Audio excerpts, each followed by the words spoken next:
may be the greatest catch I've ever seen in my life. Alright guys, I want to give you all a reminder. Today is Saturday. Every video we make today is going to come from your questions that you ask me on Instagram and Twitter. So please go follow us on Instagram and Twitter to get your questions in right now. Our next video is going to be where I break down the rosters that y'all submit.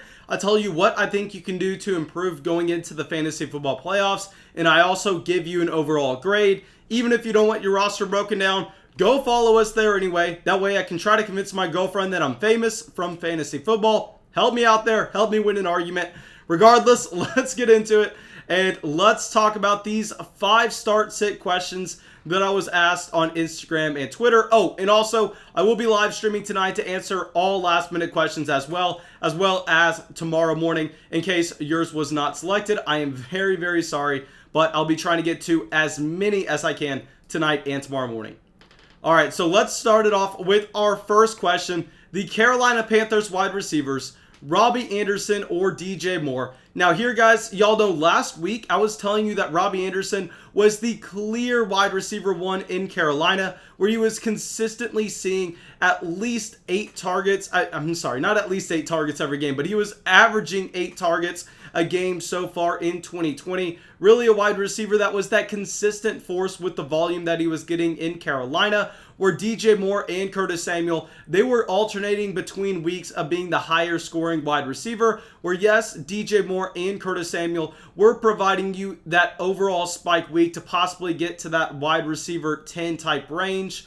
But last week was the first week that we actually saw DJ Moore produce with Curtis Samuel and Robbie Anderson in that volume take a little bit of a backseat. So I will say, because of the large sample that we have with Robbie Anderson, it's not like I'm completely off of him now. I still think that he is a much better option than a lot of other wide receivers that y'all are going to be looking at for week 12. But here, I think that we just have to give into the fact that DJ Moore is now the wide receiver 1 on the Carolina Panthers. Y'all know with DJ Moore, this was a wide receiver that I loved coming into 2020. But the problem was at the very beginning of the season, he was being utilized as a deep threat for the Carolina Panthers, where his average depth of target was very high. And we know when that happens, we are going to see the catch rate be lowered, and we are also going to see the targets per game be lowered, where very few wide receivers with that high of an average depth of target can provide you that consistent production, where it was really perplexing because if you looked at DJ Moore throughout his entire NFL career up until the beginning of 2020, DJ Moore was being a lot more utilized near the line of scrimmage, where he was running a ton of slants, he was running a ton of crossing routes, and they were really trying to get him the ball and let him work after the catch. But now we've actually seen Joe Brady and Matt Rule kind of transition over a little bit to more of DJ Moore being a hybrid type player, where yes, he's still running a significant amount of deep routes, but he's also running routes closer to the line of scrimmage as well. I think that's going to keep his ceiling extremely high with that high average depth of target. But on top of it, knowing that he's going to see some routes ran closer to the line of scrimmage, that is going to increase his overall floor. So here, I think that now DJ Moore is the wide receiver 1 in Carolina, like we thought he would be coming into the season. Okay, so now our next question is going to be Chris Godwin or Devontae Parker. Here, everybody knows that Devontae Parker has a fantastic matchup against the New York Jets. And Devontae Parker is finally stepping up into that alpha wide receiver role that we saw him handle at the second half of 2019. This is exactly what we are going to be projecting once we saw that Preston Williams injury, where if y'all remember, once Preston Williams tore his ACL at the end of 2019, more so halfway through the year in 2019, Devontae Parker actually finished as the wide receiver 2 overall in the games that Preston Williams was out. So Devontae Parker has shown us before that he can be that alpha wide receiver target hog, where he's pretty much soaking up everything in the offense. And on top of that, we know that this is a fantastic matchup against the New York Jets. While on the other hand, Chris Godwin currently is battling it out for targets with Mike Evans, with Antonio Brown, with Rob Gronkowski, and Chris Godwin's going up against the Kansas City Chiefs defense, which has really limited the wide receiver position so far in 2020. Now, with all that being said, we are still going to end up going with Chris Godwin. I know that sounds crazy, but here with Chris Godwin, I fully expect this to be a full-on shootout between the Kansas City Chiefs and the Tampa Bay Buccaneers. And if y'all watched our video earlier on this week, y'all know that I think that Chris Godwin is easily the wide receiver 1 for Tampa Bay, where we love the talent of Mike Evans. You can't deny that Antonio Brown has also put up some of the most impressive wide receiver seasons that we've ever seen. But here with Chris Godwin, if you look at the targets per game when he's healthy with Tom Brady, I think that Tom Brady is considerably targeting him higher than Mike Evans, to the point where we just have to say that Godwin is the wide receiver 1 here. I think this is going to be a very high scoring game as well. I think that, yes, the Kansas City Chiefs have a much better pass defense than run defense, but we know the Chiefs are going to put up points on the board where it's going to cause Tom Brady to really try to catch up. Tom Brady is going to be airing it out, and I think he's going to be consistently going to his wide receiver 1 in Chris Godwin.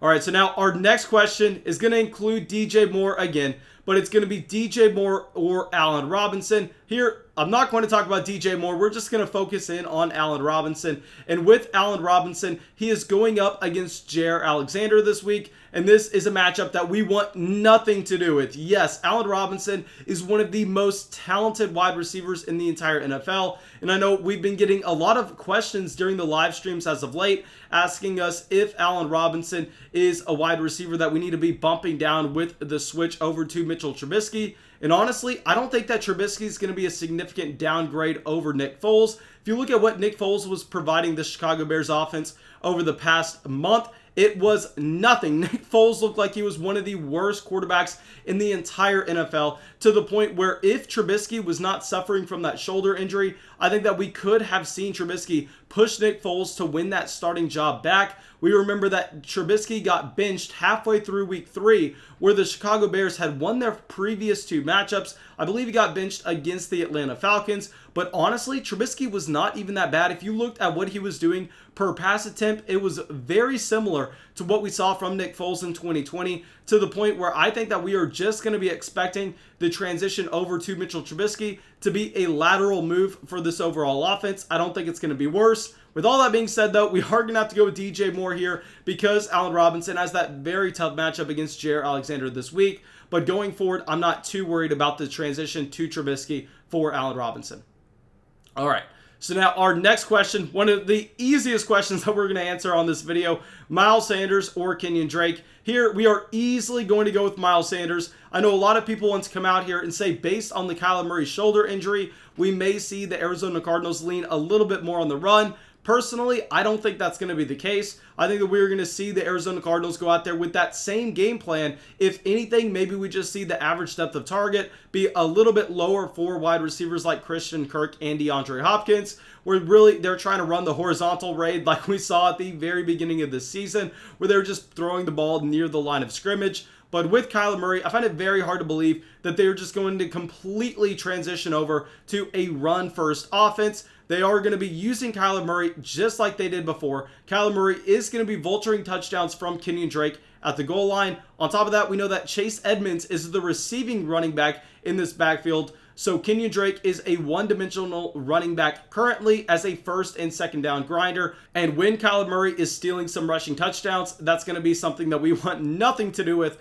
And on the other hand, with Miles Sanders, yes, he does not have the best matchup against the Seattle Seahawks. Really, I don't want to be using our running backs against the Seattle Seahawks because we're just always going to be expecting that Russell Wilson in this offense are going to be able to get to a large lead where they're going to make their opponent really try to be a little bit more pass happy, where they're just going to be trying to catch up. But with Miles Sanders, he has that pass catching ability where maybe we just see Miles Sanders end up getting 7 targets this week, 4 or 5 receptions, or just say 40 receiving yards. And if he can log a touchdown, he's going to have a very nice week in week 12. All right, so now our last question. Here it's going to be Mike Davis or A.J. Brown.